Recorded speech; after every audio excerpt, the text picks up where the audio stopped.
আসসালামু আলাইকুম বন্ধুরা। আজকে নতুন আরেকটি ব্লগ নিয়ে হাজির হলাম আপনাদের সামনে। ব্লগটি হলো একটি নতুন আন্ডারপাস রোডের ব্লগ। এই আন্ডারপাস রোডটি টিটিপাড়া উদ্বোধন করা হলো। কমলাপুর থেকে টিটিপাড়া আসার সময় হাতের বামে এই রোডটি পড়বে। আর আপনি যদি গুপিবাগ থেকে টিটিপাড়া আসেন তাহলে হাতের ডান সাইডে এই রোডটি পড়বে। এই আন্ডারপাস রোডটি পার হওয়ার পরে আপনি যদি ডান পাশে যান তাহলে যাত্রাবাড়ি সায়দাবাদ যাইতে পারবেন, আর বাম সাইডে খিলগাঁও। এই আন্ডারপাস রোডটি খুলে দেওয়ার কারণে পথচারীদের জন্য অনেক সুবিধা হয়েছে। এই রোডটিতে সব সময় যানজট লেগেই থাকতো, এখন আর যানজট নেই, তার কারণ 4 লাইন রোডটি হয়েছে। এই আন্ডারপাসের ভিতর দিয়ে আপনি দোতলা গাড়ি পর্যন্ত যেতে পারবে। রোডটির দুই সাইডে ফুটপাতও আছে, মানুষ হেঁটেও যাতায়াত করতে পারবে। এই ব্লকটিতে এই আন্ডারপাস রোডটি এ মাথার থেকে ও মাথা ভিডিও করা হয়েছে। সম্পূর্ণ ভিডিওটি দেখুন এবং রোডটি ভালো করে দেখে নিন। আমি এই আন্ডারপাস রোডটির ভিতর দিয়ে রোডের ওই মাথায় যাব, ওই মাথার থেকে আবার এ মাথায় আসব। সম্পূর্ণ ভিডিওটি দেখুন এবং রোডটি উপভোগ করুন। ডক্টর ইউনূস সরকার এই রোডটি উদ্বোধন করলেন। টিটিপাড়ার এই জায়গাটি একটি নোংরা বস্তি ছিল, এখন সেই নোংরা বস্তির থেকে হয়ে গেল আন্ডারপাস। বেড়ে গেল বাংলাদেশের সৌন্দর্য। আসলে এই সমস্ত সুন্দর সুন্দর রোড দিয়ে যখন চলাচল করি আমরা, তখন মনে হয় না যে এটা বাংলাদেশ, মনে হয় যে আমরা বিদেশে চলে আসছি।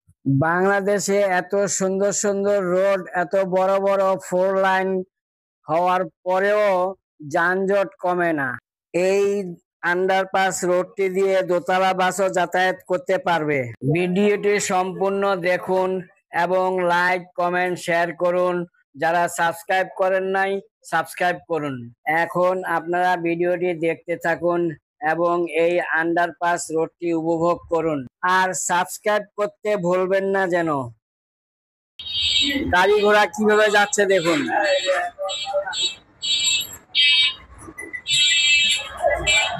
এটা হলো রিক্সার পথ, রিক্সা যাওয়ার রাস্তা হলো এটা। মোটরসাইকেল রিক্সা এই রাস্তাটা যেতে পারবে।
এই রোড দিয়ে ডাইনে যাবেন যাত্রাবাড়ি, সায়দাবাদ যাত্রাবাড়ি।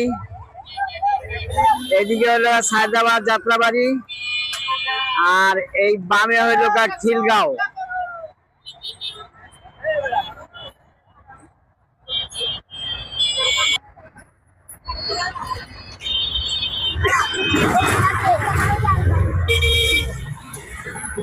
এই হলো খিলগা রোড।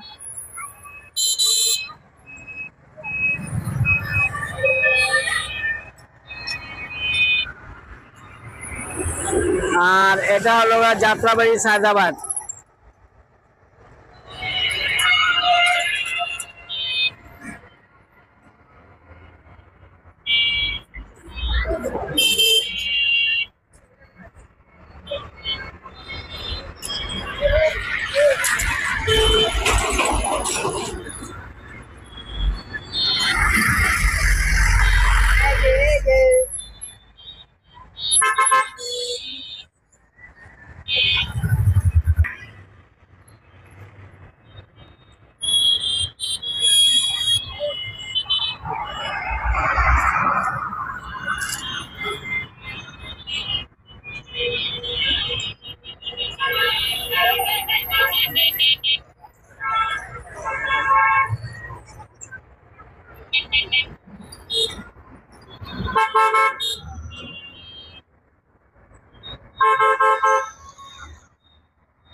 ভিডিওটি আমি শুরু করেছিলাম কমলাপুর রোড থেকে, আবার পুনরায় আমি কমলাপুর রোড এসে ভিডিওটি শেষ করতেছি। আজকের মতো ভিডিওটি এখানেই শেষ করতেছি। আপনারা ভালো থাকুন। আল্লাহ হাফেজ।